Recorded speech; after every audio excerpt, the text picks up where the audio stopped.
Hi again, ladies and gentlemen. Eddie Marcus here, spokesman and advocate of basic human rights for all people. My mission basically is to see if I can generate a movement, a spirit of life that glorifies another way of living in such a way that we, the people, all of us, could feel that our lives is satisfied. And that's by introducing a new way of doing things that I call God. And the reason I say God is because it works for all of us. It works for me, it works for you and you and you and everybody else. And it is accomplished without deception. And we think about why the system won't change, especially when we're living, going through the kinds of things that we experience today. And the system is not changing. We still have rules and regulations on the book that came back at the founding of the nation. We're still being governed and dictated by our daily activities based upon what men thought hundreds of years ago. And we see how good or how bad it has been accomplished. The truth of the matter is we desire a lot, and we seemingly have problems achieving that. And the obvious reason is because our minds have not changed. The same mindset we had then is the one we have now. This is what we are yielding our allegiance to. This is what I would call brain dead. So I ask you, as I've heard Malcolm ask black people, so I ask the people of America and people of the world, who trained you to hate yourselves? Who trained you to hate yourselves? And I say train you to hate yourselves. Because if you're trying to and have this desire, this lust inside to be satisfied in life, then why is it that when you reach out for certain things, those things that you detest, you accept? And those things that are essentially desired of you, you reject. For instance, you say you love and desire peace, but there is no peace, and no one is even striving to bring peace. It is as if no one even knows what the definition for peace is. So we have been trained to not understand the truth. In other words, all it took for the truth to get lost was for someone to tell a lie. They even said in the scriptures that God said the day you disobey me, essentially, is the day you will surely die. And someone came right along, or some spirit came right along, or something said, you will not surely die. And look there. You got Republicans saying this doesn't work for Democrats. You got Democrats saying this, it doesn't work for Republicans. And out of that, we have created within our own midst, within our own household, an insurrection. We have created by failing to meet the basic needs of human beings here in America and across the globe. And while we have presented this baby before us, this baby coming out of the womb of Satan that's out to destroy this nation as it has destroyed other nations around the world, it is here, right bona fide, before our eyes. And we are trying to act like that parent that was always righteous. And we would not do those things to address the concerns of those in our household that was having problems. We were just right because we were the parents, and we did not care about those who had problems with our righteousness. And out of that, we create a monster. And here that monster is right before us, and we'll say, we are still right. What do you think that's going to do for those who have found out that it's no better? Or for those who are sticking with you and say, well, you don't have to say too much of anything, because if you don't change, if your brain remain dead, you're going to go straight on down that sinkhole with everything else. My point is this, is that we are like we are because we are not righteous. Oh, we think we are, but we are not. Righteousness means, my friends, that the God of creation that created this earth and made everything on it and put us here, that provided for us that each of us could walk through this life, being happy and fulfilled, as long as we give that God, the invisible God, the power of our allegiance, as opposed to giving our allegiance to some man, whether he's white or black or a man or a woman or straight or gay. If we are doing that, we are dishonoring the God of our lives. The God of our lives lives or wants to live within us.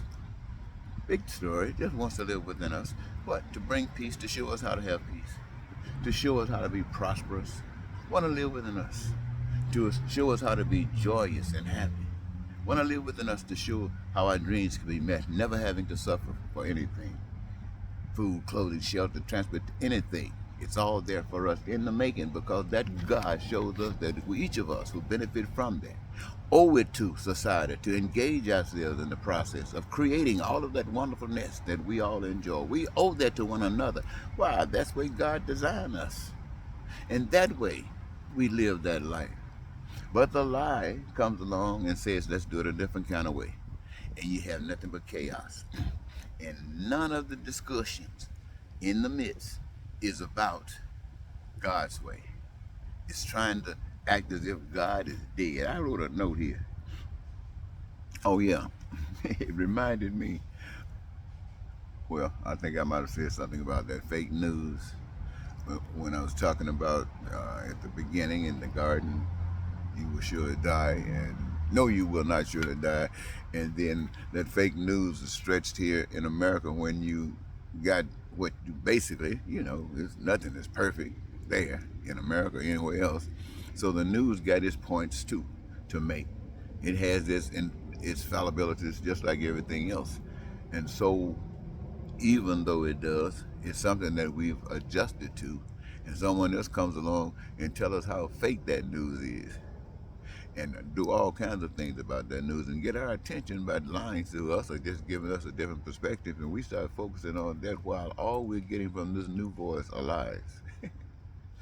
So while we were getting a speck of the truth, which it represents the system that we live in currently, we were still being lied to, which again is the mother of that group who saw the lies and have no solution. So they wanted to take over, put us right back to where we are. What are we going to do? Is all we going to do is talk about more jobs? No, we got to talk about more jobs. We got to talk about jobs by allowing everybody to work, to engage in that which they love doing. That's a must. That's a must. We cannot keep people from engaging themselves. I mean, not righteously, you can. All right. So we're going to be doing that, changing. This conversation is supposed to be about that, not trying to make it so talking about jobs. No, we're not talking about jobs. We're talking about creating what has got to be created to meet the needs of we the people. And when we talk about education, we're not going to be talking about forgiving some loans. We're going to talk about how in the heck can we make sure that everybody that comes into this country can get education, and the best education that engages them so they can be the best that they can possibly be. That's our new conversation. Not about how much it's going to cost, who can go, and where you can go. You go where your intelligence, your heart, and your desire requires you to be the best.